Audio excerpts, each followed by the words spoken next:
ang module na ito, kailangang isantabi muna ang lahat ng inyong pinagkakaabalahan upang mabigyang focus ang inyong gagawing pag-aaral gamit ang module na ito. Basahin ang mga simpleng panuto na nasa ibaba para makamit ang layunin sa paggamit nito.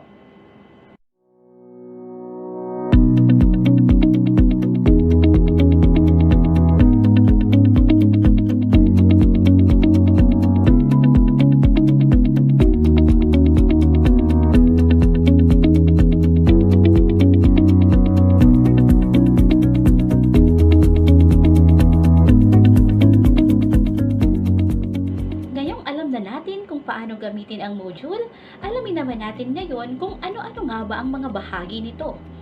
Una, inaasahan. Pangalawa, unang pagsubok. Ikatlo, baliktanaw. Ikaapat, maikling pagpapakilala ng aralin. Ikalima, gawain. Ika-6, tandaan. Ika-7, pag-alam sa mga natutuhan. At ang ika-8, ang pangwakas na pagsusulit.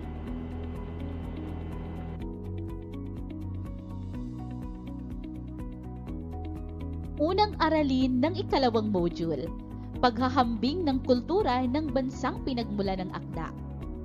Ano nga ba ang kwento ng iyong pag-ibig? Tulad ba ito ng 3-word story na nagmahal? Unang aralin ng ikalawang module, paghahambing ng kultura ng bansang pinagmulan ng akda. Ano nga ba ang kwento ng iyong pag-ibig? Tulad ba ito ng 3-word story na nagmahal, nasaktan, nag-aral ng mabuti? Sa totoo lang, iba-iba talaga ang mukha ng pag-ibig. Parang emoji sa Facebook, may sariling emosyon minsan. Ano man ang maging emosyon mo, ang module na ito ay tutulong sa iyo upang muling patunayan ang kapangyarihan ng pag-ibig, lalo na sa mga taong hindi tumigil sa pagmamahal kahit nasasaktan at lumuha pa ng dahil sa pag-ibig, sapagkat ang alam ng nila ay magmahal at patuloy na magmamahal harangan man ng sibat, dahil iyon ang kanilang pinaniniwalaan at atas din ng poong may kapal. Kaya naman sa pagtatapos ng araling ito, ikaw ay inaasahang na ihahambing ang kultura ng bansang pinagmulan ng akda sa alinmang bansa sa daigdig. Na ipaliliwanag ang kahulugan ng salita batay sa pinagmulan nito o etimolohiya. Na isusulat ng wasto ang sariling damdamin at saloobin tungkol sa sariling kultura kung ihahambing sa kultura ng ibang bansa.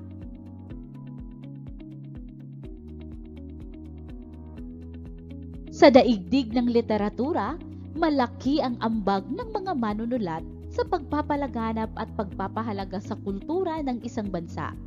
Sa kanilang mga isinulat na akda, nalalaman natin ang kaugalian, paniniwala at mga batas na sumasalamin sa pagkakaisa, kamalayan at pag-asa ng kinabukasan.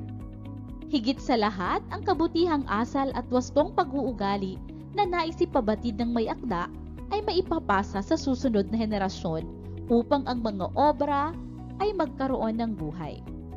Balikan mo ngayon ang akdang iyong nabasa. May pagkakatulad at pagkakaiba ba sa kultura? Sagutin muna natin ito sa pamamagitan ng diagram tree. Isulat ang sagot sa iyong kwaderno.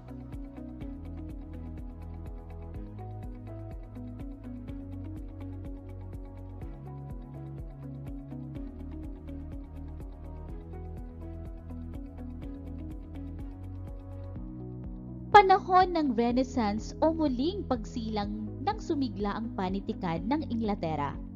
Naisatitik ang mga kaisipan, karanasan, obserbasyon, paniniwala, kaugalian at pamumuhay na sumasalamin sa kultura ng bansa. Namayagpag din sa panahong ito ang akda ni William Shakespeare na Romeo at Juliet, isang dulang pumapaksa sa pag-iibigan ng magkasintahang humantong sa trahedya.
Romeo at Juliet, dula mula sa Inglaterra ni William Shakespeare. Isinalin sa Filipino ng inyong lingkod, Lingin. Mga tauhan, Prinsipe Escalas, Hari ng Verona, may kapamilya sa dalawang magkalaban na Capulet at Montague. Lady Capulet, ina ni Juliet. Malayo ang loob ni Juliet dahil hindi siyang personal na nag-alaga kundi ang nurse nito. Lord Capulet, ama ni Juliet, ayaw pa muna ipakasal si Juliet dahil bata pa ito. Juliet Capulet, 13 taong gulang, wala pa sa isip ang pagpapakasal. Count Paris, nais pakasalan si Juliet, mas matanda kay Juliet at mayaman. Rosaline, babaeng inibig ni Romeo. Tybalt, pinsan ni Juliet, mahilig makapaglaban at mahusay sa paggamit ng espada. Nurse, ang nag-alaga kay Juliet. Padre Lawrence, pari at kaibigan ni Romeo. Madalas sinyan ng payo ni Romeo. Naipit sa dalawang pamilyang magkalaban. Mercutio, isa sa mga naging kaibigan ng pamilya ng Capulet, naging kaibigan ni Benvolio at Romeo. Lord Montague, ama ni Romeo, higit na may pag-aalala sa asal ng kanyang anak. Lady Montague, ina ni Romeo. Romeo Montague, umibig kay Rosaline subalit walang pagtingin sa kanya. Nakaramdam ng pag-ibig sa unang pagkikita kay Juliet. Benvolio, pinsan ni Romeo, tagapamayapa sa bawat gulo. Naganap ang kwento sa Verona, lugar ng Italia, kung saan may naninirahang dalawang kilalang angkan ng pamilya, ang Montagues at Capulets, na kapwa matagal nang may matinding hidwaan sa isa't isa. Nagsimula ang dula sa paglalaban ng mga tagisilbi ng pamilya ng Montague at Capulet. Si Benvolio, isang miyembro ng Montague, ang pumagitna upang ihinto ang labanan. Subalit inatake siya ni Tybalt, isang miyembro ng Capulet. Natigil lamang ang labanan nang dumating si Prinsipe Escalas. Binalaan niya ang dalawang pamilya na kung maulit pa ang kaguluhan ay papaslangin na ang kani-kanilang mga angkan. Matapos nito ay hinanap ni na Lord Montague at Lady Montague ang kanilang anak na si Romeo. Nang kanilang makita si Benvolio ay tinanong kung kasama ba ang kanilang anak sa labanan na naganap. Ayon sa kanyang pinsan ay naglilibot ito sa syudad at mukhang malungkot. Hindi batid ni Benvolio ang dahilan kaya't aalamin niya ito. Nang matagpuan ni Benvolio ang kanyang pinsan na si Romeo, ay inamin ito ang dahilan ng kanyang matinding kalungkutan. Ito ay dahil sa umibig siya sa isang babaeng walang pagtingin sa kanya. Siya ay si Rosaline. Nangako naman ang kanyang pinsan na tutulungan niya itong makalimot sa matinding kasawian sa pag-ibig. Samantala, si Count Paris at si Lord Capulet ay nag-uusap tungkol sa kahilingan niyang makasal sa nag-iisang anak nitong si Juliet. Humiling si Lord Capulet na maghintay pa ng ilang taon upang makasal dahil 13 taong gulang pa lamang ang kanyang anak. Subalit maaari naman niyang makausap ang dalaga kung ibig na ba nitong pakasal. Kaya naman, inibitahan ng ama ni Juliet ang binata sa isang kasiyahan na magaganap sa kanilang tahanan mamayang gabi. Sa paglalakad ni na Romeo at Benvolio ay may isang tagasilbi ng pamilya ng Capulet na hindi marunong bumasa at humingi ng tulong sa kanila. Napansin ng magpinsan na ang talaan ay naglalaman ng mga pangalan ng mga taong imbitado sa kasiyahan ng pamilyang Capulet. Kinakailangang maimbitahan ito ng tagasilbi. Nakita ni Romeo ang pangalan ni Rosaline, subalit ang kanila ay hindi. Naisip ni Benvolio na sila ay dumalo kahit hindi imbitado, upang makahanap na rin siya ng babaeng may papalit kay Rosaline. Sumang-ayon si Romeo upang makita lamang si Rosaline at hindi ang palitan nito. Sa silid naman ni Juliet, kasama ang nurse nito, ay binanggit ng kanyang ina na si Lady Capulet ang tungkol sa isang binatang nais magpakasal sa kanya. Sumang-ayon naman si Juliet na makita ang binatang ito. Dumating na ang gabi ng kasiyahan.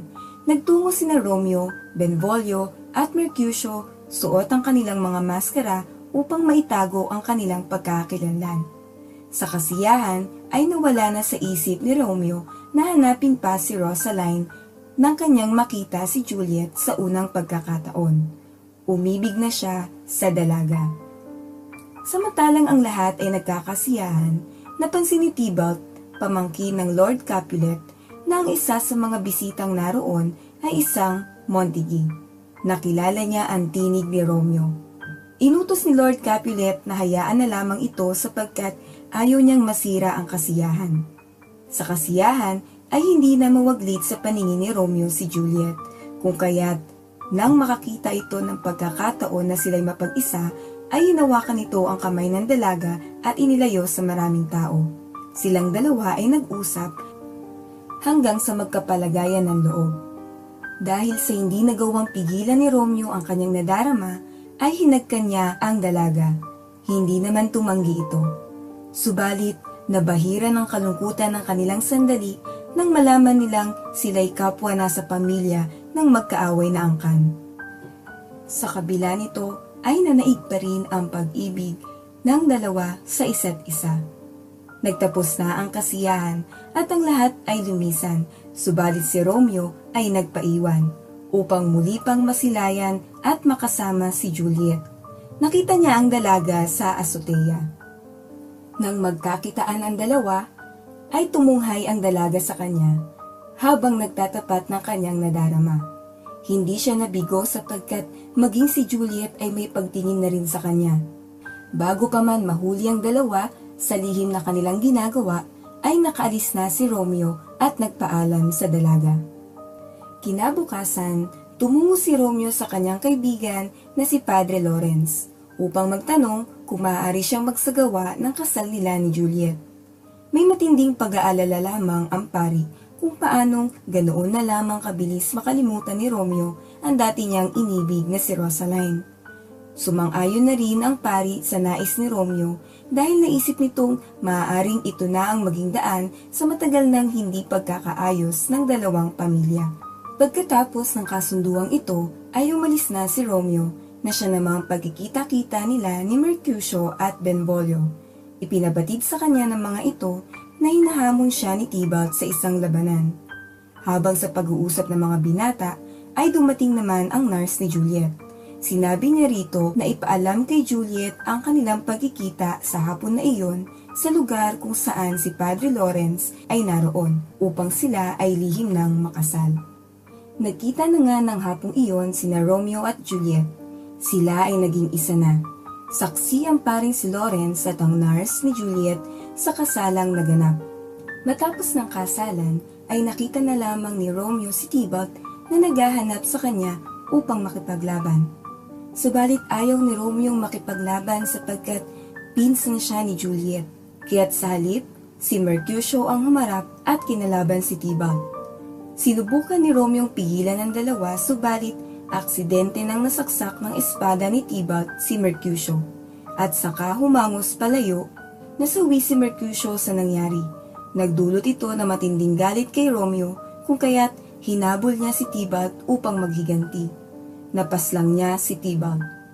Nagtungo ang hari sa pinangyarihan at inilahad ni Benvolio ang mga pangyayari. Bilang kaparusahan ay pinaalis si Romeo sa Verona. Sumapit na ang gabi. Si Juliet ay naghihintay sa pagdating ni Romeo sa kanyang silid para sa gabi pagkatapos ng kanilang kasal. Siya namang masamang balita ang hatid ng nurse nito na napaslang ni Romeo ang kanyang pinsan na si Tybalt at biglang naglaho upang magtago. Nakaramdam na matinding galit si Juliet sa kanyang asawa, subalit nanaig pa rin ang pag-ibig niya rito. Kaya hiniling niya sa nurse na maihatid kay Romeo na nais niya itong makita at makasama sa buong gabi. Samantala, sa simbahan, ipinabatid ng paring si Lawrence ang kaparusahan ni Romeo sa kanyang ginawa, ang mapaalis ito sa Verona. Sa narinig ay nais na lamang wakasan ni Romeo ang kanyang buhay. Habang nag-uusap ang dalawa, ay siya namang pagating ng nurse at ipinabatid kay Romeo ang hiling ni Juliet. Bago tumungo si Romeo kay Juliet, ay nagbili ng pari na kinaumagahan kinakailangan niyang magtungo sa Mantua at maghintay ng kanyang susunod na bilin. Nang gabing iyon ay dumating si Romeo sa piling ni Juliet, nagpalipas ang dalawa na magkasama at tila wala nang hahadlang pa sa kanilang dalawa. Samantala, nagkaroon na pala ng pag-uusap ang Lord at Lady Capulet na ikakasal na si Juliet kay Court Paris, pagkalipas ng 3 araw. Pagsapit din ng umaga, labag man sa isa't isa, ay naghiwalay sina Romeo at Juliet. Ibinungad naman ng ina ni Juliet ang balita na ipakakasal na siya kay Count Paris, subalit tinanggihan niya ito. Kung ipipilit niya ang pagtanggi sa kasal, ay itatakwil naman siya ng kanyang ama. Dala ng gulong pag-iisip ay nagtungo si Juliet kay Padre Lawrence at nagbantang wawakasan ng kanyang buhay kung hindi siya tutulungan nitong makaalis sa kasalukuyang sitwasyon. Naawa ang pari kung kaya't pinayuhan niya itong sumang-ayon sa kasal at bago ang araw ng kanyang kasal, sa gabi ay inumin niya ang gamot na ibibigay nito. Sa loob ng 42 oras matapos mainom ang gamot ay hihinto ang kanyang paghinga at iisipin ng lahat na siya ay patay na at ilalagay sa kanyang libingan. Susulat ang pari upang ipaalam kay Romeo ang kanilang balak. Silang dalawa ay maghihintay sa paggising niya sa kanyang libingan at maaari na silang magtanang dalawa tungo sa Mantua. Sumang-ayon sa planong ito si Juliet. Masaya si Lord Capulet nang marinig sa anak ang pagsang-ayon nito na pakasal na kung kaya't kaagad-agad ay pinagpabukas na ang kanyang pagpapakasal. Nang gabi ring iyon, bago niya inumin ng gamot, ay nakaramdam ng matinding takot at pangamba si Juliet. Subalit sa huli, ay ininom niya rin ito. Kinabukasan, laking gulat ng buong pamilya ng Capulet at ni Paris nang makitang wala ng buhay sa kanyang higaan si Juliet. Ang lahat ay nagluksa sa pagkawala ng dalaga at kanilang hinanda ang libingan nito. Samantala, sa Mantua ay nagatid ng balita ang tagapagsilbi na si Baltasar. Patay na si Juliet. Lubhang dinamdam at ikinagulat ni Romeo ang balitang ito at ninais na wakasan na ang kanyang buhay sa tabi ng kanyang pinakamamahal. Kaagad-agad ay naghagilap ng mabibilhang lason si Romeo upang kanyang inumin. Sa kabilang banda ay hindi nahatid ng paring si John ang balita kay Romeo tungkol sa hindi totoong pagkamatay ni Juliet dahil sa hinarang siya ng mga otoridad at pinaratangang baka may dalang sakit. Sa narinig ni Padre Lawrence ay inutusan na lamang niya na kumuha ito ng gamit upang buksan ang kabaong dahil ilang oras na lamang ay magigising na si Juliet. Nagtungo naman si Paris sa libingan ni Juliet upang dalawin ito. Nagdala siya ng mga bulaklak at nagluksa sa pagkawala niya. Nagbilin siya sa kanyang kasama na magtago sa damuhan at sumipol kung may ibang tao na dumating. Narinig niya ang biglaang pagsipol kung kaya't agad siyang nagtago. Nakita niyang si Romeo ang dumating kasama si Baltasar. Pumasok mag-isa sa libingan si Romeo at naiwan si Baltasar bilang bantay. Bago pa man tuluyang makapasok sa libingan si Romeo, ay hinarang na siya ni Paris upang arestuhin. Subalit humiling ang binata na hayaan siya upang mawakasan na ang kanyang buhay sa tabi ni Juliet. Hindi pumayag si Paris at kinalaban siya nito. Naglaban ang dalawa. Bago masawi si Paris, ay hiniling din niya na maisama ang labi sa tabi ni Juliet. Nang makarating si Romeo sa libingan, ay kaagad hinagka ng dalaga pagkatapos ay ininom ang lasong dala. Muling hinalikan ng dalaga at dahan-dahan siyang nawalan ng malay. Huli na nang dumating si Padre Lawrence. Nawakasan na ni Romeo ang kanyang buhay. At siya namang pagising ni Juliet, nang buong gulat na malamang uminom ng lason si Romeo. Nagpaliwanag ang pari sa hindi naging matagumpay na plano. Kinakailangan na niyang lisanin ang lugar at tutulungan niya itong makahanap ng lugar na ligtas.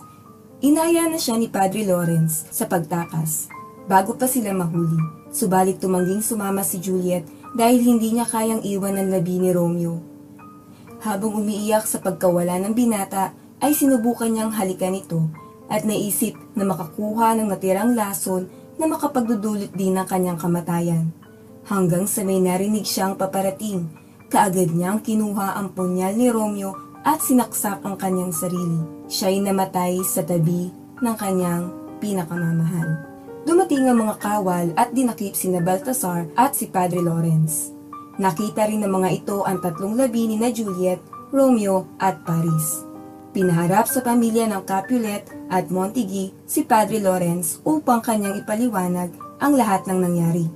Sa huli, ipinangako ng dalawang pamilya na lilikha ng gintong estatwa bilang alaala ng kanilang mga anak. Ipinatayo ng Montague ang estatwa ni Juliet at ang Capulet sa estatwa naman ni Romeo. At dito na rin nagkasundo ang dalawang pamilyang matagal nang may hidwaan.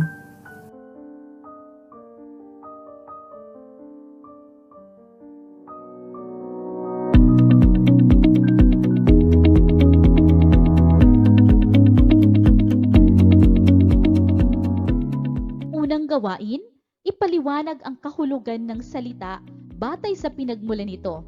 Isulat ang iyong sagot sa iyong kwaderno.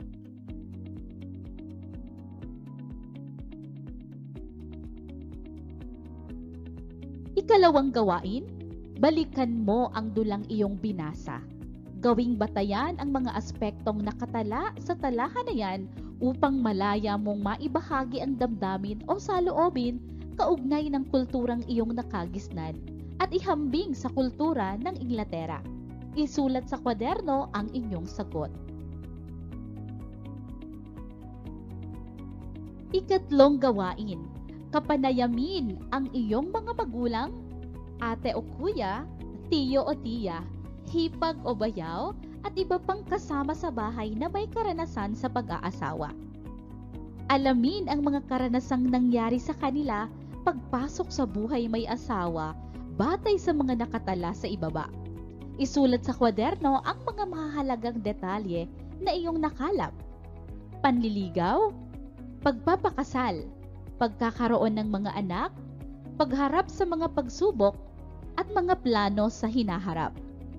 Ngayon, mula sa ginawang panayam, bumuo ng talata na maglalahad ng mga kaisipan, pananaw at saloobin kung paano makakamit ang pagkakaroon ng masayang pamilya.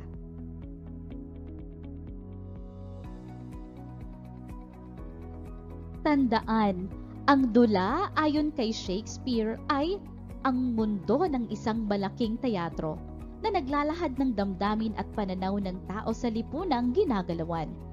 Nadarama at nauunawaan ang mga pangyayari batay na rin sa ikinikilos at sinasabi ng mga tauhan. Nagmula ito sa salitang Griego na drama na ang ibig sabihin ay gawin o ikilos. Layuning makapagbigay aliw, magbigay aral at magpadama. Isang halimbawa nito ang akdang Romeo at Juliet na hinati sa maraming yugto at tagpo na isinasagawa sa tanghalan o entablado. Sa mga uri ng dula, trahedya ang pinakaangkop na maiuugnay sa nabanggit na akda sapagkat ang tema ay nakalulunos na nagtatapos sa kamatayan at matinding kalungkutan.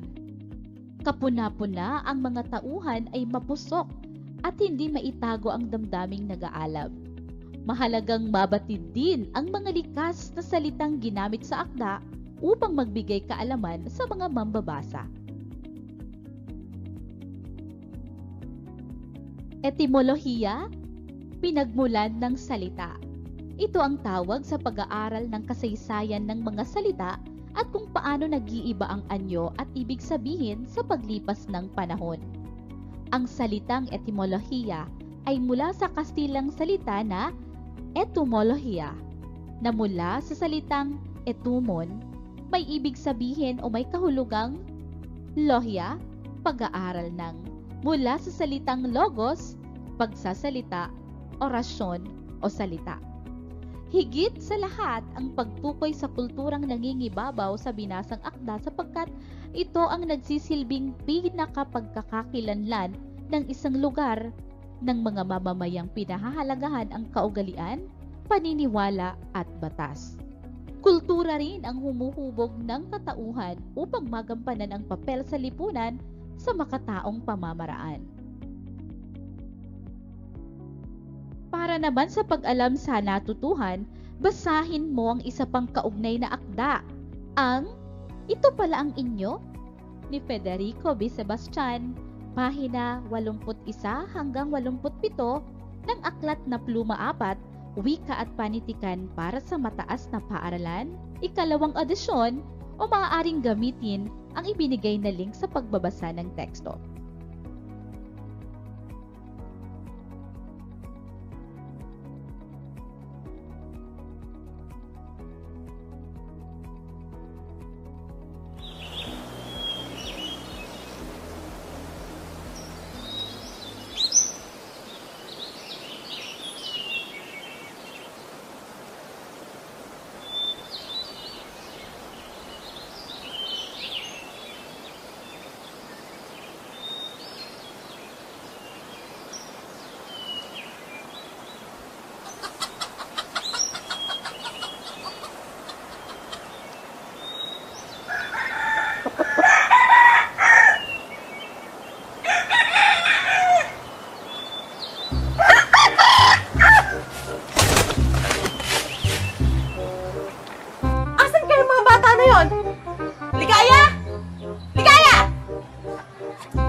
Matalo dito, malilibre ng choco-choco ah. Sige, sige!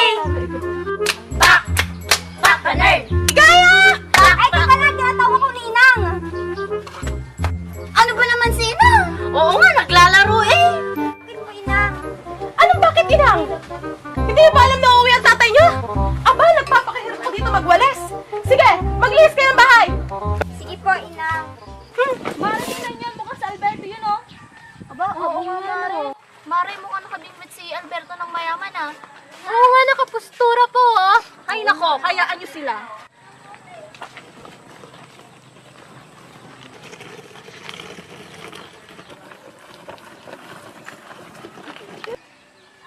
Sabik na ako mapunta sa bahay niyo, Bert.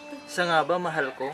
Oo, mukhang langhap na langhap kong sariwang hangin sa lalawigang ito. Tsaka pakiramdam ko, tataba ako at bibigat ang timbang ko. Labis naman akong nasisihan na ikaw magiging masaya sa amin. Bert, anong sa amin? Di ba ang sabi mo sa ating dalawang bahay na iyon? Oo nga pala, mahal ko, sa ating dalawa. Tara na nga, sabik na akong makita ang paraisong sinasabi mo. Bert, ito bang sinasabi mong paraiso? Oo, mahal ko, ito nga ang maralita naming tahanan.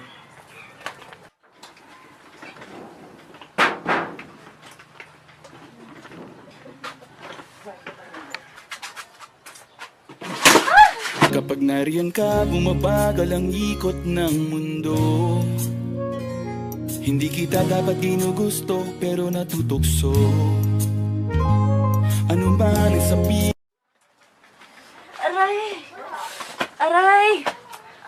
Sakit ng binti ko! Nasaktan ka ba, mahal ko? Ikaw ba naman bumagsak sa upuang to? Hindi ka masasaktan? Huwag ka na magalit, Claring. Hindi mo man lang sinabi sa akin na sira pala yung upuan na yan. Mahal ko, alam nang matagal na akong di nakakauwi rito. Ito ba ang paraisong sinasabi mo, Bert? Kahit na araw, kitang-kita ang mga bituin? At ang sopa pala dito sa inyo'y maliit lang, ano? Oo nga't walang foam yan. Naaalala ko sa upuang ito ang pangkarerang kabayo. Wala na ba kayong muebles maliban dyan? Clarita, dapat mong malaman na ang napangasawa mo ay isang maralita. Maralita, Bert? Nung dumadalaw ka sa amin sa Maynila, hindi ka ganyan. Laging malalambot ang suot mo at para kang artistang lumalabas sa sinihan. Ano namang masama sa kasuotang gayon? Mahal kong Claring. Huwag mo akong tawaging Clarin. Haven't I told you that before? Call me Clary. Nag-English pa siya. Klaro na kung klaro. Ano ba? Hindi nga klaro. Clary.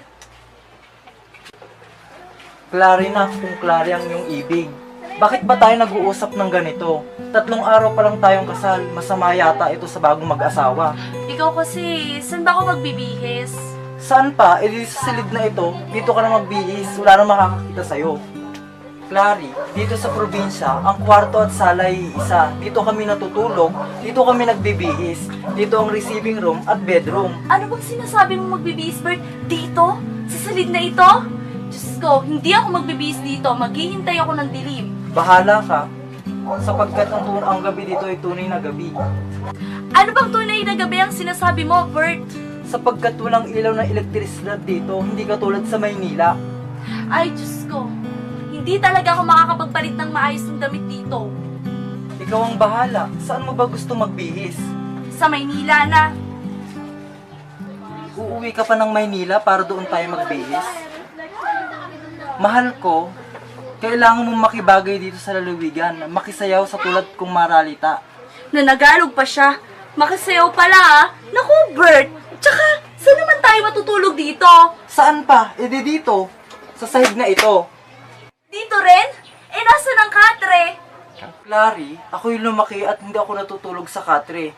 Ang sahig ang nagsisilbing katre namin. Bert, hindi ako pwedeng matulog dito sa sahig. Noon ka sa buhay ko, por Diyos! Por santo, magsasanay kang matulog sa sahig.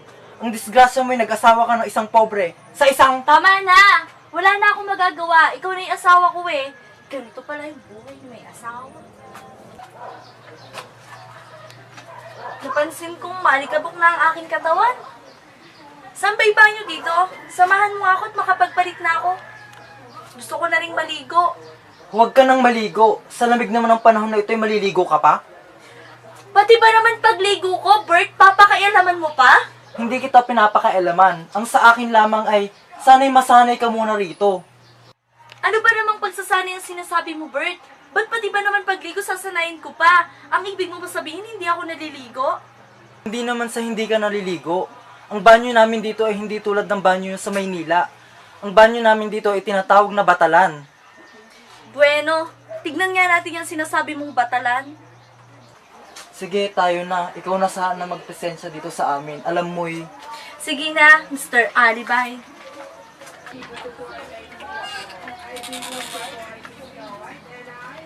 Ito yung tinatawag naming batalan. Paano to gamitin?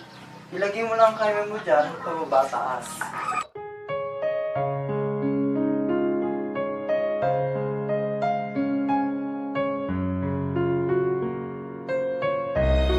Alberto, kala mo namang natutuwa ako sa batalan na sinasabi mo.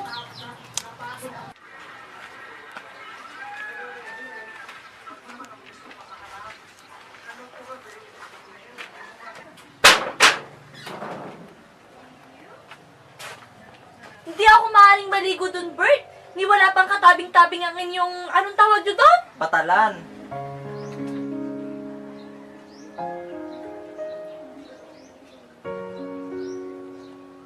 Ngayon ko lang narinig ang tawag na iyon. Tila hindi ako makakatagal dito ng mahigit isang araw.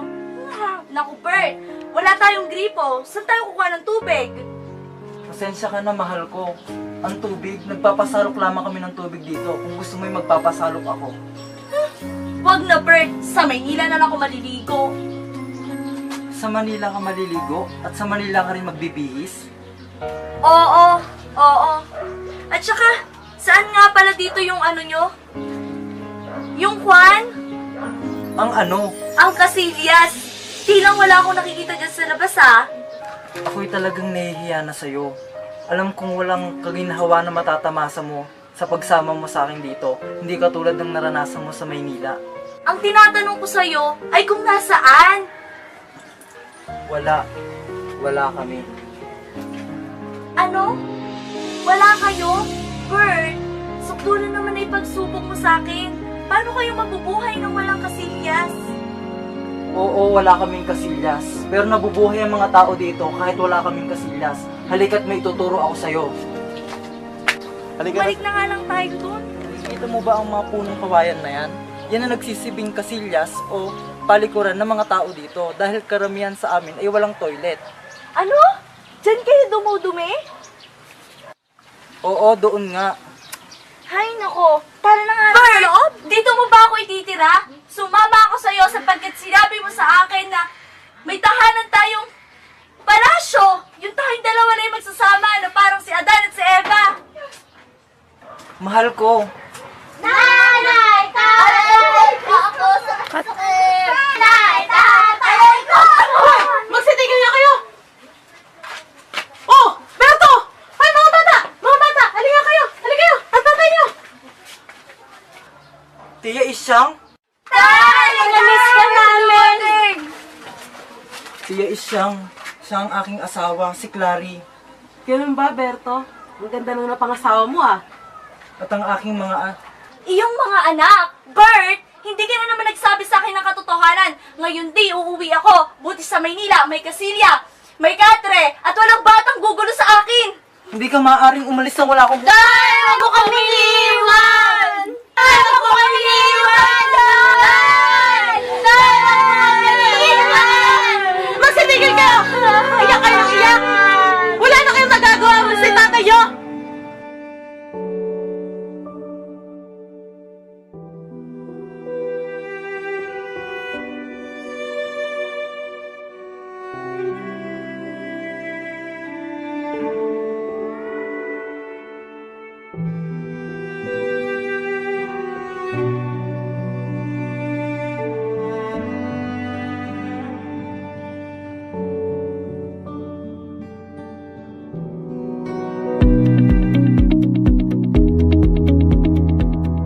Ngayon naman, paghambingin ang dalawang dulang nabasa.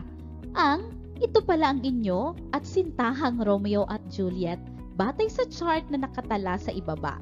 Isulat ang sagot sa inyong kwaderno.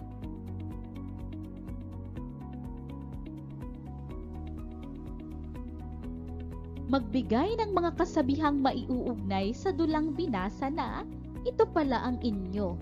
Ipaliwanag sa pamamagitan ng paglalahad ng iyong damdamin at saloobin. Isulat sa kwaderno ang inyong sagot.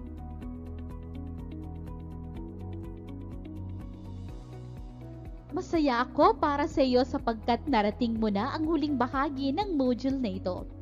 Alam kong kakayanin mo na ang pagsagot sa mga tanong sa pangwakas na pagsusulit.